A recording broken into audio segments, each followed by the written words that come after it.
Praise the lord. ప్రభువైన యేసుక్రీస్తు నామములో మీ అందరికీ ఉదయకాలపు శుభాలు తెలియజేయుచున్నాను.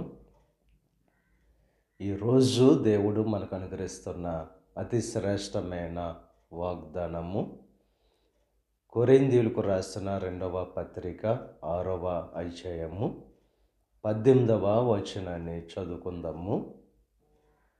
నేను మిమ్మును చేర్చుకొందును. అతి శ్రేష్టమైన వాగ్దానం ఈరోజు దేవుడు మనకు అనుగ్రహిస్తున్నారు.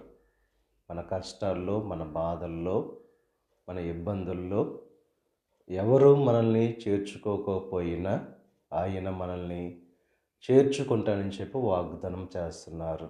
అని చేర్చుకోవడమే కాదు, మనకు తండ్రిగా ఆయన ఉంటానని చెప్పి మనము ఆయనకు కుమారులుగా, కుమార్తెలుగా